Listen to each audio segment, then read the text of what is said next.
Show me that smile again. Show me that smile. Don't waste another minute on your crying. We're nowhere near the Nowhere end. near the best is ready to begin. Oh, as long as we got each other, we got the world spinning right in our hands, baby, you and me. We gotta be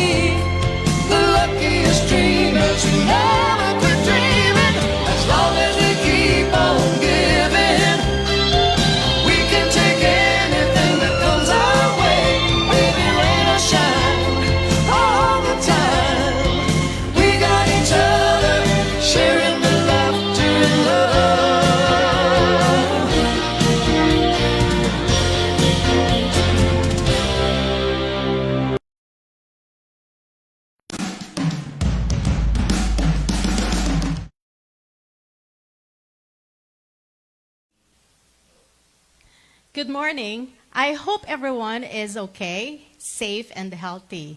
Now, the video you just saw a while ago is related to our topic, which with the theme of selfie ni teacher bunga ng pandemya. And actually, we have invited guests to talk about this topic.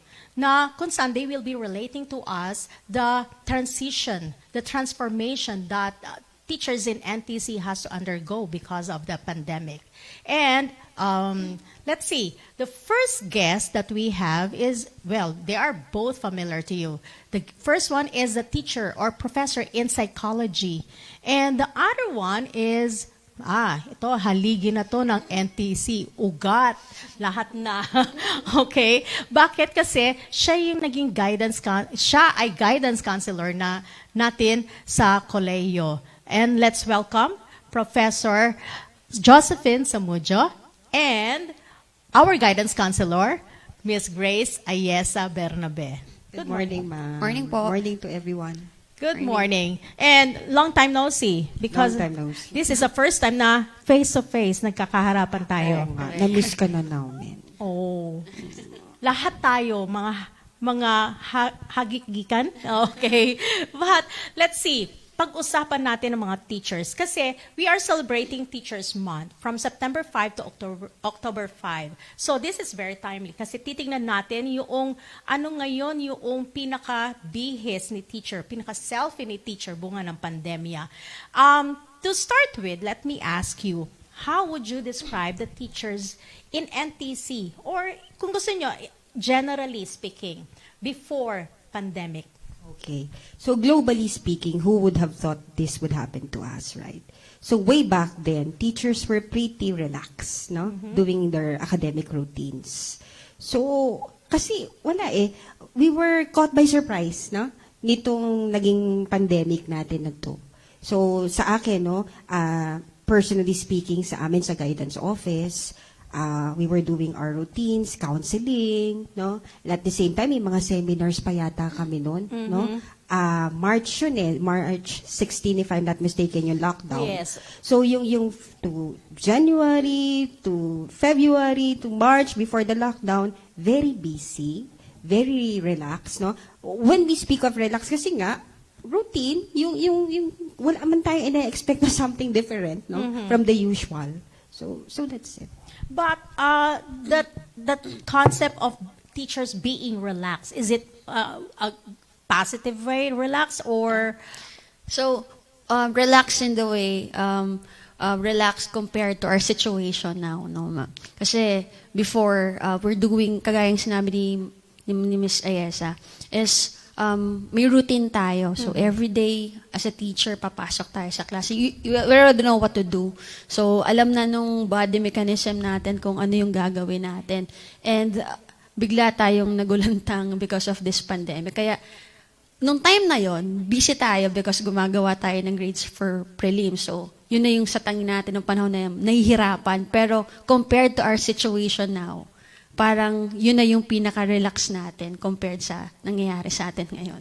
kaya lang nakakapagtaka, no? Kasi I'm just wondering, you were saying that teachers are relaxed, but the issue about COVID-19, the awareness of having this COVID-19 in China, was already known as early as December. As early as December. Pero kumbaga, kasi tayo noon, nanonood lang tayo. Diba? Kasi parang, although, naririnig natin, meron na tayong kaalaman na may ganito, hindi natin masyado pang seryoso. Parang hindi nagsisink in sa atin, no? Na ito ay mangyayari sa atin at ito ay isang mabigat na hamon na Yes. pagsubok. Kaya parang tayo, kahit napapanood natin, total, malayo yan, China yan, tuloy ang buhay dito sa atin.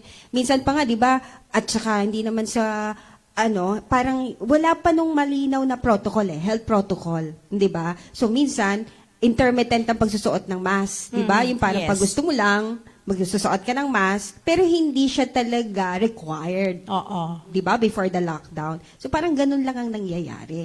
Until such a time na nagkaroon na ng ganito, na bigla, nagulantang tayong lahat na, ay, seryoso na pala ito. To the point na magla-lockdown, no? So parang, ano ba? Anong nangyayari? Yes, oo. And considering now we have prior experiences with in terms of viruses, oo. Yes, ma'am. Totoo yan. Still nag-relax pa rin ang mga Pilipino. At First hindi lang time, Pilipino. it's a first time po that we experience in lockdown talaga na talagang dati yung mga estudyante nag-wish na walang pasok, no? Sabi ko, be careful for what you wish for kasi nung nawala ng pasok, gusto namang pumasok. Ako, personally speaking, no, syempre, ako naman magsasalita ako base sa ako yung opinion ko, di ba? Ako talaga, hindi ko siya talagang sineryoso noon.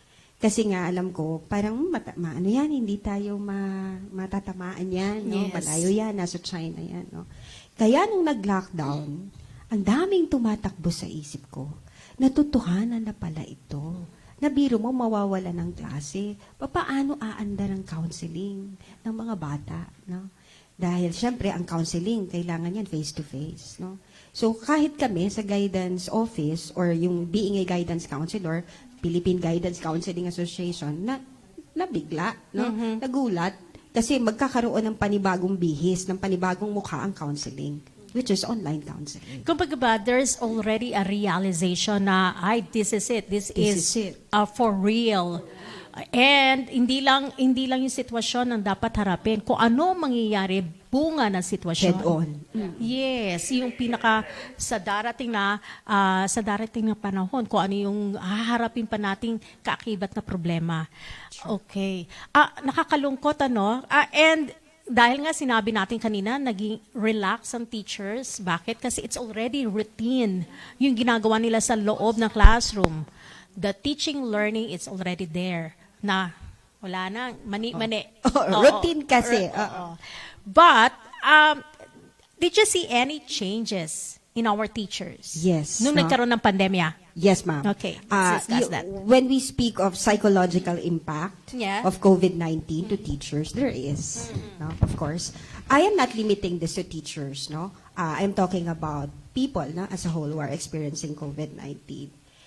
There are changes, both positive and negative, no? Pero when we speak about individuality, no, there are those who can, triumphantly welcome adversity with open eyes, no, and open arms.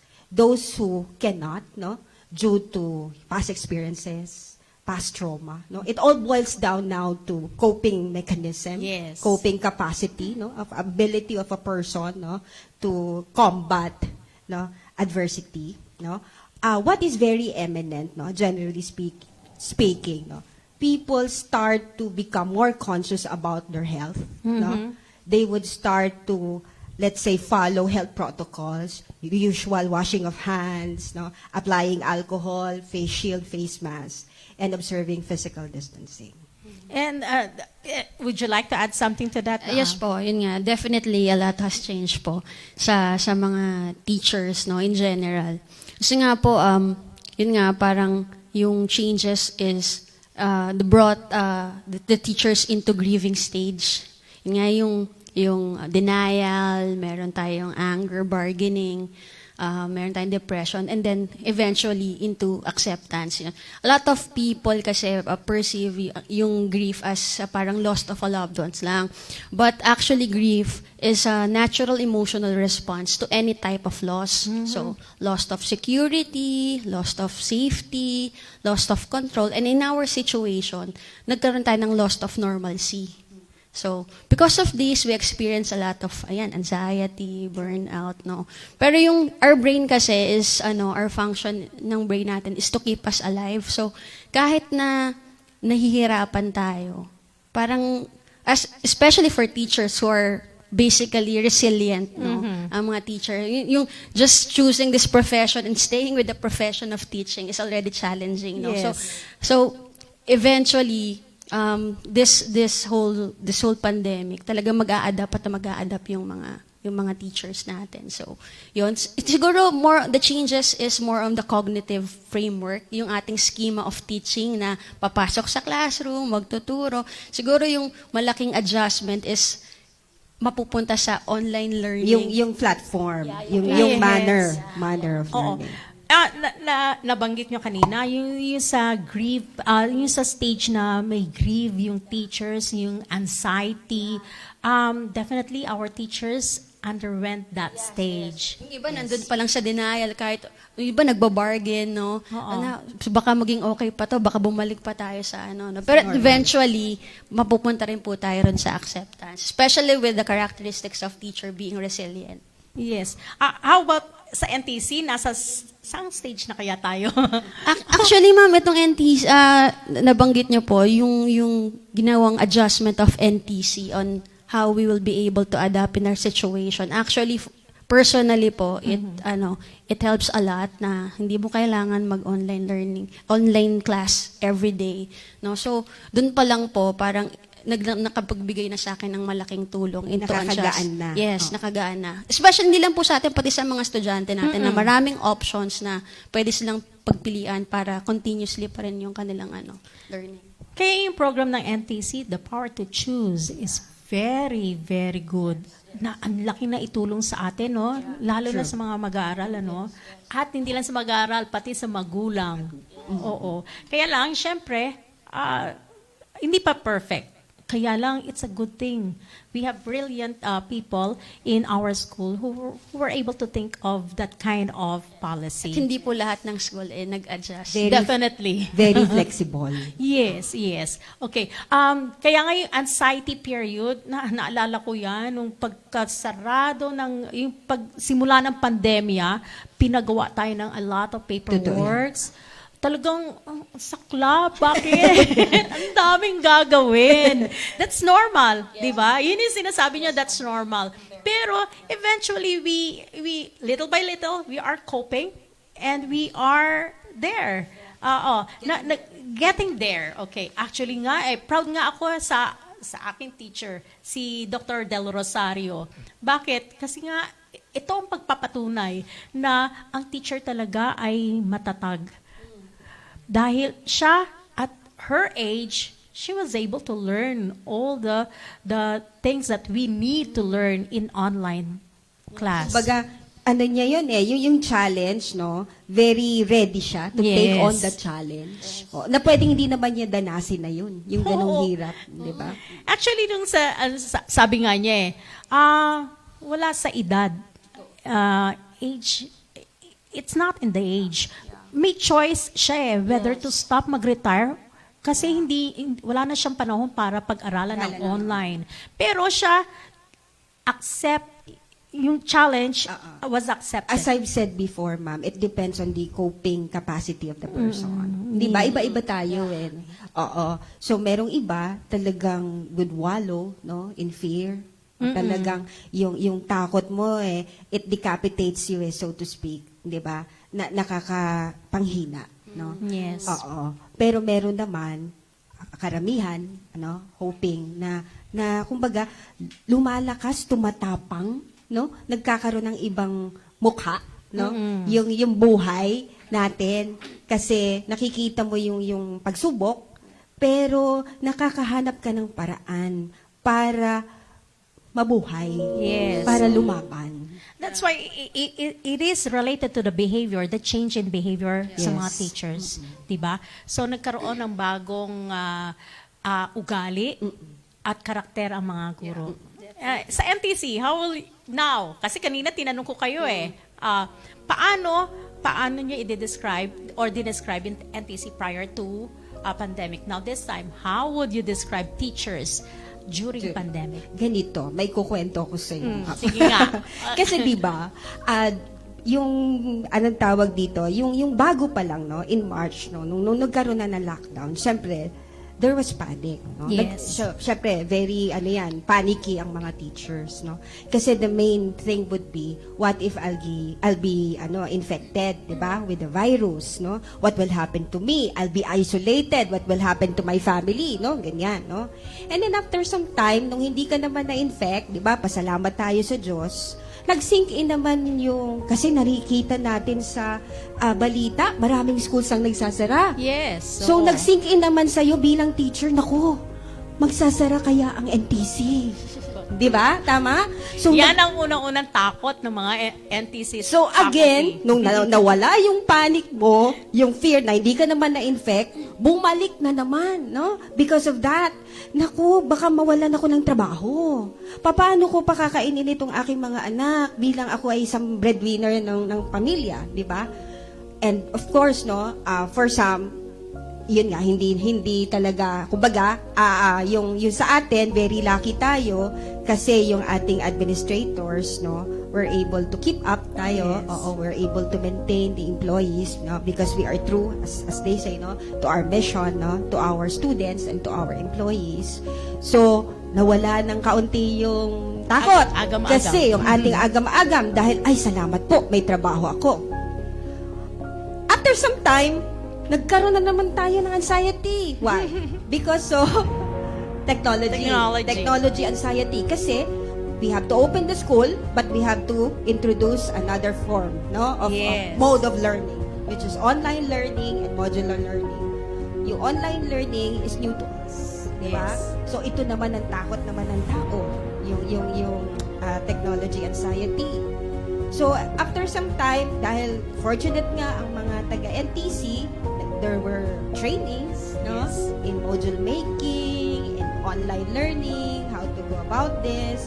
Kasi syempre, ang takot ng tao, rather, ang takot ng teachers would be, wala akong internet, wala akong laptop, no? There are so many apps to download, and so on and so forth. Paano ko mamimit ang mga estudyante ko? Paano ganyan? Diba? Ma-absenan ako. Feel na feel kita mo. Oo.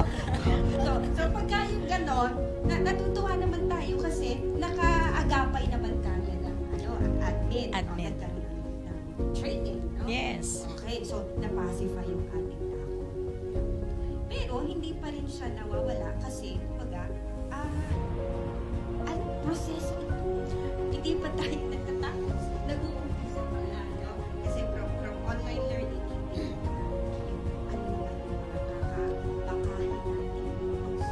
during the online learning. Yes, alam mo, feeling ko this pandemic talagang na-validate how persevering and resilient teachers are, no? Kasi ito talaga yung nagpatunay na, yun nga, ako nga nahirapan akong mag-adjust na aralin yung online platform, what more pa yung mga seasoned teachers natin. But in spite of the situation, talagang nakuha pa rin nilang mag-adjust, no? Sabi ko nga, siguro when it comes to behavior, teachers now are more open-minded to learn, no? Yung willingness to adapt, and yung motivation to learn, to unlearn the traditional way of teaching. So yun talaga yung mga changes of behavior ng mga teachers. And if I may add, no, if there are good things COVID-19 brought us, no, it would be we became more prayerful. Yes. Tama? Oo, Kasi tama yan. sandigan ang tao kasi, di ba, when you are faced with uncertainty and you can do anything about it, di ba? We tend to pray kasi syempre pinasa sa Panginoon mo na lahat. Kasi wala naman tayong control, no, sa kung anong mangyayari. We tend to become more resourceful. Kasi as I've seen yung sa FB page ko, no, syempre I have also friends, no, yung mga colleagues natin dito, no, during their free time, no, they have yung mga online selling. Syempre, no, to add up to the, 'di ba? Oo, yung budget, no, ng family. What else? They rediscover their talents and their passion. Tama? Tama yan. Okay. May baking tayo, may cooking tayo, may gardening, plantitos and plantitas. Yes. Okay. And mga pa-Zumba. Mga pasumba, merong mga jewelry making and online selling. So, and we became more resilient, ma'am. Yung resiliency is our ability to bounce back from adversities, no? So, we Filipinos are very known for being resilient, no? Oo. And ganun din tayo dito sa NTC, no? Ang mga teachers natin are very resilient. And nakakatuwa nga, no? I've seen a meme, no, in Facebook, nakakatawa. Four nationalities were talking. American, their reaction to COVID-19. American, we are going to die. German, this is the end. Chinese, it is over. Filipino, available po, PM sent. See? Yung pagiging optimistic. Yes. Oo. Okay. This is how we, di ba? Humorous tama we naman. are. Ability, di ba? To inject humor. Okay. In difficult situation. No? That's how we are. No? Filipinos, teachers of NTC. Yes. So, napakaganda, no? Nakakaganado magturo pa lalo. Lalong-lalo na if we find na the administration is really supporting us. Yes. Malaking bagay. Malaking Opo. bagay talaga. Okay. Last question. Kasi sa guidance office, I would like to know if you have any projects Yes, ma'am. to help not only teachers na rin, pati students and Students, even opo. parents kung meron man tayo. Yes, ma'am. What would that be? Opo. Thank you for giving us the opportunity, no, to present our program to the public. I have made, the guidance office group made a mental health bundle series. Seminars ito, series of seminars, no. Inatake namin dito yung mga essential topics that students would really be needing, no, in aid of this COVID-19 situation, no. And also, I'll be, of course, no, writing to the deans, no, to give me a specific schedule so that we could set via Google Meet, no. This is the usual seminars that we do, Yes, no, oo. during the old normal, Correct, oo. But now, webinar, no? Pero, Parang na yan nakaset na yan sa schedule natin parate, no? Opo, Kaya opo. lang, the manner is different. Opo. Pero yun nga, kahit sa amin sa Philippine Guidance and Counseling Association, sinasabi, huwag nyo nang masyadong pagandahin yung inyong guidance program na katulad noong araw na lahat nandiyan dyan, no? Ngayon iba ang sitwasyon. Ibigay mo kung ano yung kailangan. At alam mo naman kung ano ang kailangan di ba?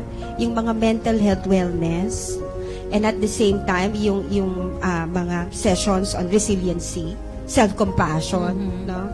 So, stress management, no? Ayan yung mga pag-uusapan namin. Also, we have projects also, no, programs for teachers and for parents as well.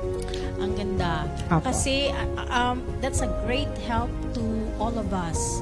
Kasi parang ngayon, kinakailangan may makakausap ka at may maririnig ka Yes, na magagamit mo para mas, you should keep on Opo. living. Opo. Diba? At saka ma'am, if I may, Yes. opo, I would just also like to invite everyone to visit our FB page. Pinaghihirapan po ng aming grupo yung aming mga PowerPoint presentations na pinupost po namin sa aming guidance FB page. Hindi po kami kumukopya sa iba na mga resources. Although meron kaming ibang ina-add up, no, from reliable sources. Pero yung mga ginagawa namin ng mga PowerPoint presentation, discussion, pinaghihirapan ng ating mga guidance counselors. And if in case, no, you have problems o kung gusto niyo lang mga musta sa inyong mga guidance counselors, nakalagay na rin yung mga pictures ng ating mga guidance counselors para alam niyo kung sino yung naka-assign. Mamili na lang sila. Mamili na lang sila. Kung naka-assign doon sa kanilang course, sa kanilang Okay. program, please visit the guidance office. Nando doon ang telephone number, cellphone number, no, I should say, email address, no, kung in which way, no, you can try, no, to contact us. Nando doon naman variety yung amin. Parang yan ang bahagi pa rin ng alagang NTC. Alagang NTC. Tingnan nyo yan, pag-aalaga ng NTC is all throughout talaga. Now, thank you very much. You've been a great help to us. This is our last session actually. We just presented to you the new package of teacher. Selfie nga ni teacher na bunga ng pandemya. Now, to recap, let's see. Ano ba yung natutunan natin, nahugot natin mula sa mga talk natin? Well, definitely, we saw how teachers reacted in this quarantine, in this period of pandemic. They reacted positively. Instead of being pessimistic, being negative, they opted to be positive. They fought and they found ways on how to beat the pandemic. Okay, and not only that, teachers became more open-minded, optimistic, and not only that, resourceful, resilient, and also considerate to their students na hindi lang pagtuturo ang ginagawa namin, kundi may iba pang ginagawa ang mga guro. Lalong-lalo na yung mga email ninyo, yung mga True. PM, mga messages sa GC, sa classroom. Just imagine, mas nadagdagan pa ang trabaho ni teacher, pero dinagdagan din ni teacher ang kanyang pasensya. At Definitely. lumalaban siya. Oo. Palaban pa rin si teacher. Kaya nga parang hero talaga si teacher. Hero ano? talaga. Hero talaga si teacher. And also, not only that, si teacher ay pwedeng makipagsabayan. Ika nga ni Dr. Del Rosario, age does not matter. Kaya pa rin ng mga seasoned teacher na lumaban sa lahat ng mga pagbabago na dumarating sa buhay natin. Okay, we had a very good session today. Thank you. to Thank our you, thank you. guests. Thank you. Thank you Oo. very much. Salamat. At hindi lang yan, salamat din sa ating mga behind the camera. We have Dr. Cordero na Thank nandiyan you. dyan parate. Beloved Babe, I love you so much. And even Sir Arvin Lucas sa technical side. Thank you. Yan ang tumutulong Thank you, sa Direk. atin. Thank you very much. And with this, we are signing off. Your MC, Mrs. Paraino, saying goodbye.